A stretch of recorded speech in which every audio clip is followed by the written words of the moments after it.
So, what you think? Yeah, I'm back once again. Not with a regular, daily life vlog, but I figured since I wasn't going to do a, um, a vlog today, I didn't feel like recording today. I would just give you guys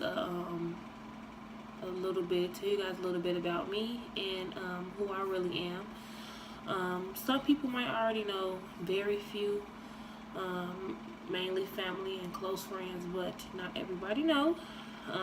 But yeah, if you read the title already, which I'm pretty sure you did because you're watching the video now, I have alopecia. But yeah, let's get into it.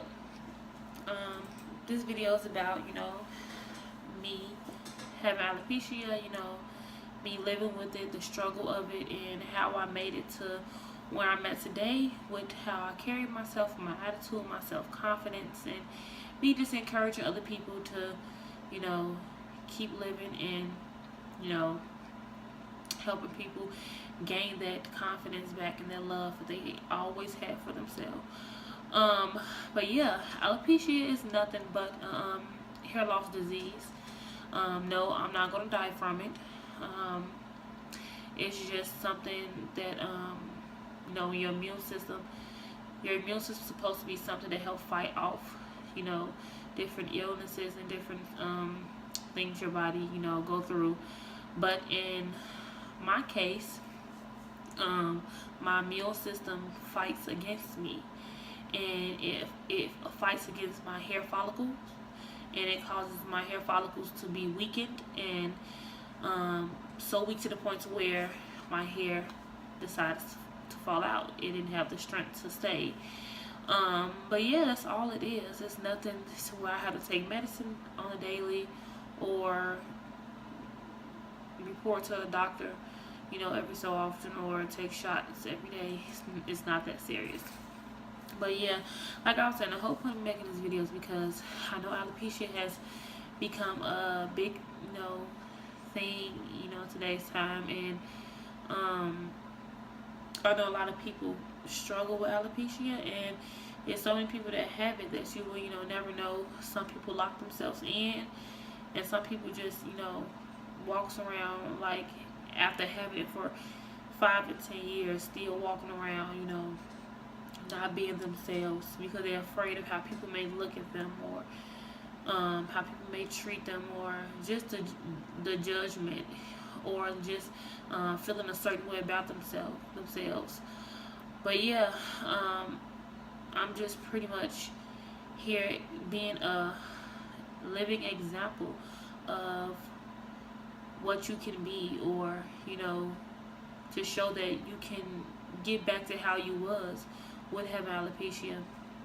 I have had alopecia since 2011. My senior year of high school. I lost it at the beginning of my senior year of high school, and it was a very hard thing for me to deal with because growing up, I've always been into fashion and just the way my hair looked and just looking good in general. And to go through with losing my hair my senior year of high school, everybody knows Chicago or any other big city who take prom, to a whole different level. How serious it is, and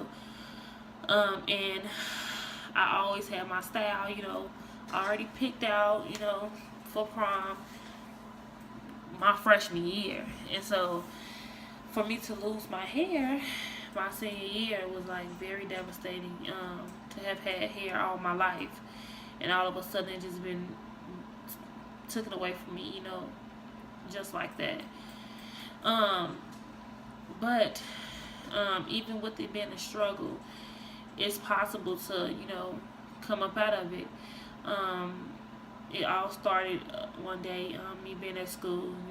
My sewing was like 2.5 weeks old. It wasn't even that old, and I was pulling at my edges to pull them back because my edges had started to come out, and while me pulling at them to pull them back, it was coming out in clumps. And so when I made it home, I told my mom, yeah, my edge is coming out, and she didn't, think nothing of it. She thought, maybe your hair shed, baby, it's okay. But then I showed her what I was talking about. She was like, oh wow, let's take it down. Let me take it down and see what's going on. I have dealt with bald spots, before that, and during that, but very small bald spots. They'll come really small, and they'll grow back right back, and I can go months without having to get one. But anyway, she took my sewing down, and after she cut the tracks off, she didn't even have to take down a braid. She just pulled at the bottom of the braid, and the braid just lift up from my scalp. And after she got done, and I didn't feel none of it, I'm thinking she taking down my hair. After she got done, she was like, baby, don't panic. Everything gonna be okay. Mommy gonna be here for whatever, you need me to be here for, you need me to do. I'm gonna do whatever that I can, that's in my power to make you feel comfortable, just please don't panic, it's gonna be okay. So I'm thinking, what is she talking about? I'm thinking, everything fine. I get up, look in the mirror, and I had no hair. I had like a patch of hair, like right here on top of my head, which I eventually cut off because there was no use for it, and it was falling out anyway. But yeah, that's how it started, and I was devastated. I cried for nights, and maybe about 2 weeks straight I cried every night. I missed like a week and a half of school. It was just really hard for me to deal with, and what made it even harder is because I went to go buy a wig. This is before I got into the whole, got deep into the hair industry and seen that there was way more options out there. And I went to a beauty supply store to pick out a wig, and I hated it, and I just cried because it looked like a helmet on my head, and my head is so small without hair on it, and it was too big, and it just looked a mess.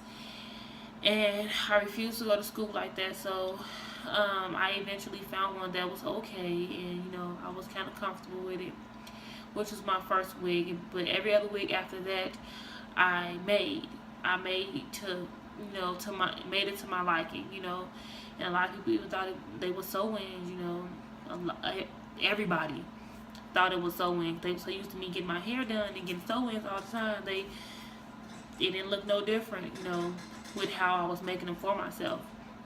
But it was a very hard, thing for me to get over.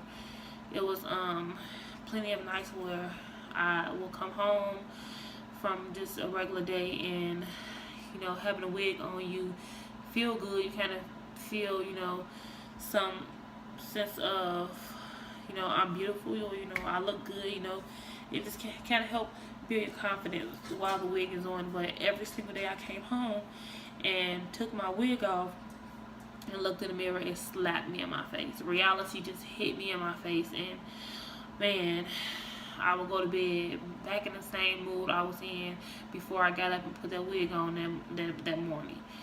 And I would cry. Sometimes I would cry myself to sleep. Sometimes I'll just sit there and I'll stay up for hours trying to figure out why was I chosen to go through this, why did God choose me? But over the years, after dealing with that and going through the motion and just dealing with this type of emotions, that I was going through from having alopecia, I had to do something to stop allowing that to bound me. I was feeling so, weighed down, and it was something that I felt like was holding me back from just being myself. And I missed myself, and I missed the old Kendra. So one morning I just got up and decided, after years, because it was hard. That's how hard it was. It took years to gain that confidence back and just get tired of it, of dealing with it. So one morning I just decided to get up like 5 months ago, and I was through. I was done with it. I couldn't take it no more.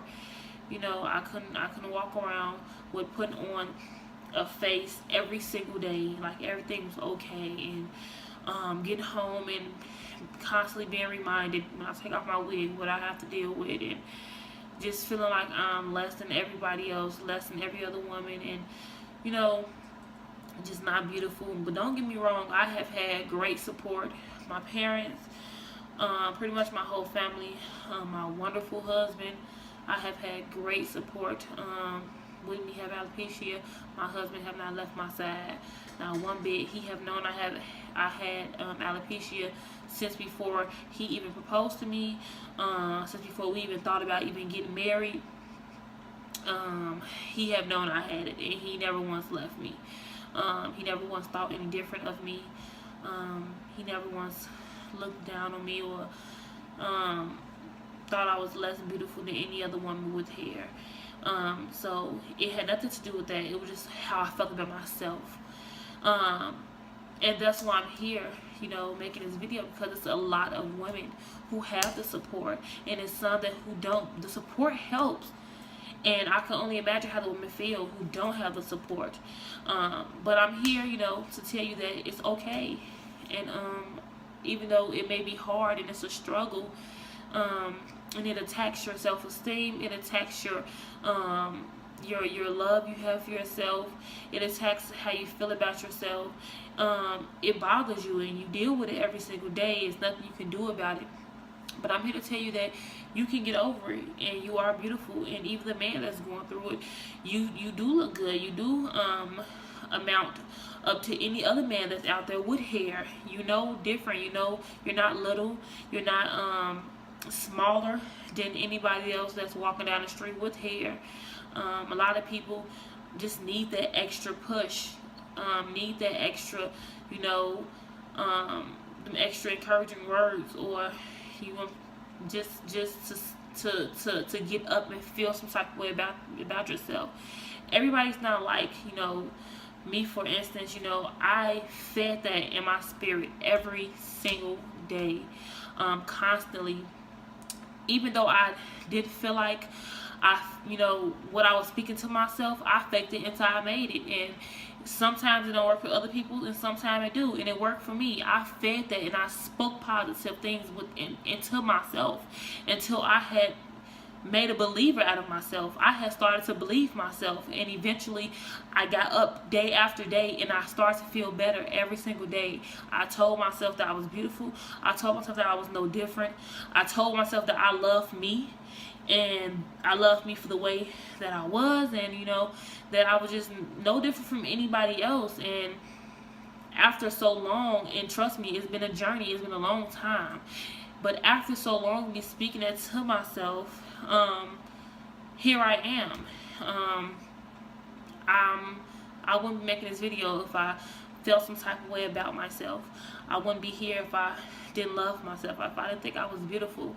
I do hair for a living, so I see many different hair lengths and many different faces and many different conditions that people go through, and I'm constantly uplifting people every single day. Women who, you know, deal with having bald spots, or deal with just not having the genes, you know, where their hair won't grow past their ear, or whatever the case may be. But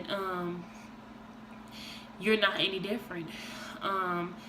If anything, it makes you even stronger. It makes you even greater of a woman, of a person, to even be able to get up and deal with something like this on a daily, after having hair all your life, or after having experienced having hair period sometime during your life, and then all of a sudden not having it. Even the ones who had it since it's, you know, as long as they can remember, it still doesn't make you any different. You know, we still have beating hearts. We still have blood pumping through our veins.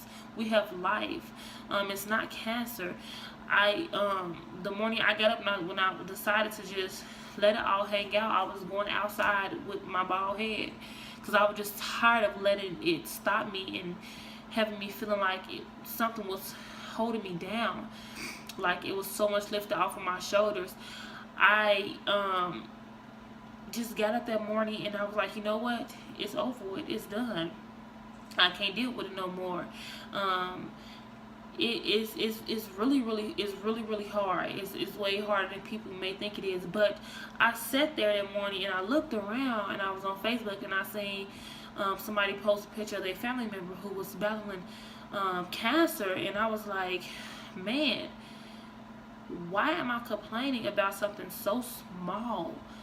Because I don't have hair, and I'm walking around pouting and not enjoying life, and loving myself, and not thankful for what God has allowed me to have. He still allows me to get up with the activities of all my limbs and walk around daily without needing a wheelchair, without not having strength in my body, without not having to have IVs all up in my arm, and feeling ill from the medicine they put in my body, for me to get better, and laying in somebody's hospital bed. And how dare I walk around with my head held down and not give God thanks for all that He has given me. I suffer for something so little, when there's so many people out here who suffering for something, from something that's so much greater than what I'm dealing with. And it might not seem this small in my eyes, in somebody else's eyes, but I promise you, you can get to where I'm at. It's a struggle, trust me, I know, and it's hard. It's really hard, but it's possible to get back to how you was. It's possible to love yourself again, and you are beautiful, and you do look good, and you are no different from nobody else. So don't let nobody tell you different. Speak those things to yourself. Tell yourself you're beautiful daily. Tell yourself, that you are loved daily. Even if no one else tells you, you tell yourself, and it works. It works. Just like a pastor speaks to the people, as his congregation. People come to church to be fed. They don't, come just for no reason. People who are serious about ministry and serious about God, they come to be fed. It doesn't take somebody else to feed you, for you to be fed. You can feed yourself. You can feed yourself those things. You can feed your spirit those positive things. Even if you don't believe yourself, trust me, the more you feed yourself, your body listens, your spirit listens, and eventually you will start to feel uplifted. You will start to get up every morning feeling just a little bit better and bigger than you was yesterday. It works. Trust me, it works. It works. It's people out here who have something, who have it way worse than you, but we just struggling with hair. Girl, if you gonna go to beauty supply store and slap a wig on your head and keep it moving, everybody is wearing them. And if you need help with one, contact me, and I will make you a wig so you make it look even more natural. But trust me, you're not smaller, you're not ugly, you're beautiful.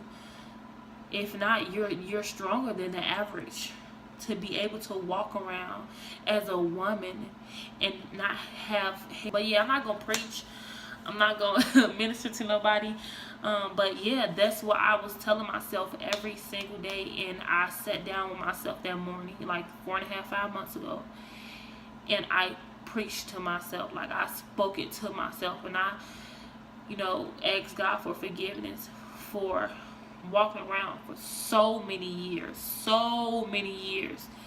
with my head held down, and me not being grateful for what I'm having. When I'm walking around here in pity and me being upset, that was nothing but a sign of ungratefulness. I couldn't even realize what I had in front of my own 2 eyes, but now I do, and I feel much better. And it has been a big weight. Man, so much weight lifted off of my shoulders, even with me making this video to show people that never even have known about my condition. And this is something that a lot of women deal with on a daily. It's a big weight, like a lot of weight lifted off my shoulders, to not allow this to keep me bound, to keep me feeling like I'm less, or I'm ugly. But I beg to differ. You're stronger than the average. You're beautiful. You are loved. I love you. If nobody ever told you that, I don't know you, but I love you. I love everybody for who they are, and regardless of what they lack. But keep pushing. Keep moving. It happens. You're no different from nobody else. There's people out there who don't have what you have. Some people out there who have it way worse. But yet you still have a healthy body, healthy beating heart. You're breathing air in your body and out. You know, you have it made in my eyes. We have something that we can use to kind of, you know, camouflage just not having hair, such as wigs. Some people don't have nothing they can use to camouflage their illnesses. They just have to deal with it. But yeah, that's it. I'm done ranting and going on and on. I just felt like that it was much needed because I see a lot of young females going through this, and even people with cancer who have to already deal with, you know, the illness of having cancer, and then going through chemo and have to deal with losing their hair, and that just adds extra on top. You are beautiful. Don't let nothing this small stop you from being great. Don't let it stop you from being great. You push and you push and you continue to fake it. You continue to tell yourself every single day until you believe it, until you make it. And trust me, you will make it out. And when you make it out, comment under this video and you let me know, even if it's 5-10 years later, however long it take you, but don't let it be that long. But if it has to be that long, comment up under the video or email me and let me know you made it out, because it's possible, and I'm pretty sure you will. But that's it. That's the end of this video. I love you all. You have any, you know, comments or anything to say to me, leave it in the comments below, or you can email me if you want it to be, if it's a little bit more secret, if you're a little bit more secretive, you know, about what you have to say. If you want any other video, you know, about, you know, wig tutorials, or how I make my wigs for myself, or anything else, leave it in the comments below, and I will talk to you guys later. Thank you for watching. Like and subscribe.